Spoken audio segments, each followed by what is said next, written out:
নমস্কার বন্ধুরা, নন্দিনী সিম্পল কুকের আরও একটি পর্বে আপনাদের সবাইকে জানাচ্ছি স্বাগত।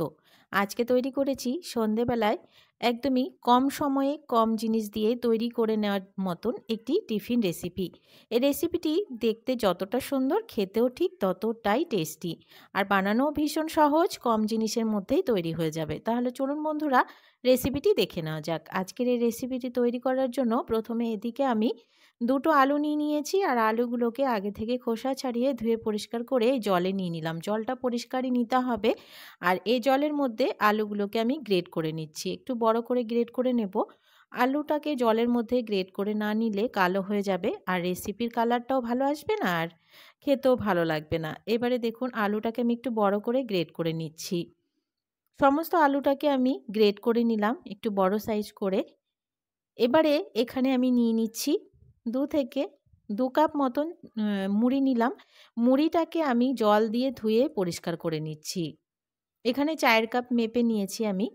এবারে মুড়িটাকে খুব ভালো করে ধুয়ে একটু পরিষ্কার করে নিচ্ছি, নাহলে যে মুড়িতে ময়লাটা থাকে সেটাও চলে আসবে রেসিপিতে। এবারে এদিকে যে আলুটা আমি নিয়েছিলাম আগে থেকে গ্রেট করে, আলুটার জলটা খুব ভালো করে ঝরিয়ে নিয়েছি। আর যে মুড়িটা আমরা ধুয়ে পরিষ্কার করে নিলাম, সমস্ত মুড়িটা এই আলুতে নিয়ে নিচ্ছি।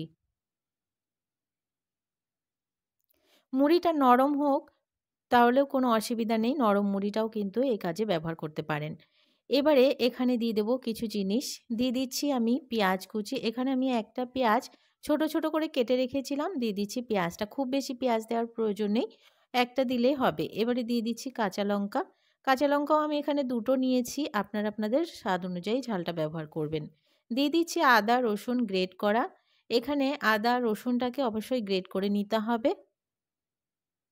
এবারে কিছু মশলা এখানে দিয়ে দেবো। দিয়ে দিচ্ছি পরিমাণ মতো লবণ, দিয়ে দিচ্ছি হাফ চামচ মতো হলুদের গুঁড়ো। খুব বেশি হলুদের গুঁড়ো দেওয়ার প্রয়োজন নেই, শুধুমাত্র একটু কালার হওয়ার জন্য অল্প পরিমাণে ব্যবহার করতে হবে। দিয়ে দিচ্ছি 1 চামচ একদমই ভরে এখানে দিয়ে দিলাম সবজি মশলা।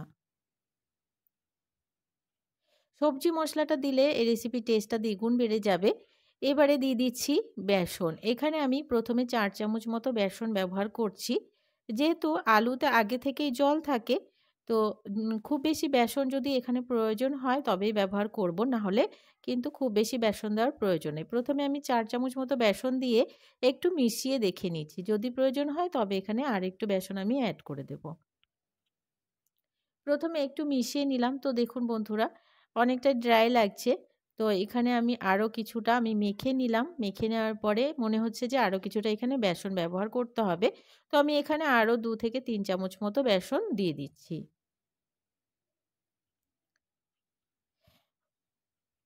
তো বন্ধুরা আরও 3 চামচ বেসন দিয়ে আমি খুব ভালো করে মেখে নিচ্ছি এবারে। এখানে আর কোনো রকম কিন্তু জল দেওয়া যাবে না। এবারে তো বন্ধুরা দেখুন আমি মেখে নিলাম, আর যখন হাতে নিয়ে দেখবেন এরকম বাইন্ডিং হয়ে যাচ্ছে, তাহলে বুঝে নিবেন যে আর এখানে কোনো রকম বেসন দেওয়ার প্রয়োজন নেই। এবারে আমি গোল শেপ দিয়ে একটা টিকির আকারে তৈরি করে নিচ্ছি। এভাবে করে আরও কয়েকটা তৈরি করে নিচ্ছি। এ পর্যায়ে আমি এই কাজটা করতে করতে কয়েকটি কমেন্টসে রিপ্লাই দিয়ে দিই। লিখেছেন মলি বিশ্বাস, খুব সুন্দর। থ্যাংক ইউ বন্ধু আপনাকে আমার রেসিপিগুলো ভালো লাগার জন্য। তারপরে লিখেছেন আ কার্টুন কার্টুন সাম ওয়াও। উনি লিখেছেন ওয়াও। তো থ্যাংক ইউ বন্ধু আপনাকেও আমার রেসিপিগুলো ভালো লাগার জন্য।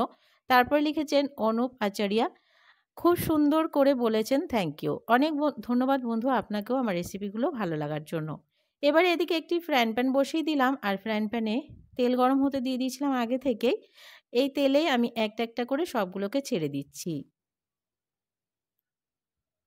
এগুলো ভাজতে খুব বেশি সময় লাগে না। দেখবেন বন্ধুরা খুব তাড়াতাড়ি ভেজে নেওয়া হয়ে যাচ্ছে। প্রথমে একটু গ্যাসের ফ্লেমটাকে লোতে রেখেই এগুলোকে ২-৫ টা গোল্ডেন ব্রাউন করে একটু ভেজে নিতে হবে। তারপরে একটু গ্যাসের ফ্লেমটাকে বাড়িয়ে দিয়েই ভাজবেন। দেখবেন খুব তাড়াতাড়ি ক্রিস্পি হয়ে এগুলো ভেজে নেওয়া হয়ে যাচ্ছে। তো এগুলো দেখুন ওই পাশটা একটু ভেজে নেওয়া হয়ে গেছে। তো এই পাশটাকেও আমি একটু গোল্ডেন ব্রাউন করে ভেজে নিচ্ছি। তো বন্ধুরা দেখে বুঝতেই পারছেন যে এগুলো কতটা ক্রিস্পি হয়েছে, আর দেখতেও কতটা লোভনীয় হয়েছে। এগুলো কিন্তু একদমই ভেজে নেওয়া হয়ে গেছে। ২-৫ টাই খুব ভালো করে ভেজে নেওয়া হয়ে গেছে। এগুলোকে নামিয়ে নেব। আর বাকি আরও যেগুলো আছে সেগুলোকেও সেমভাবে ভেজে নেব।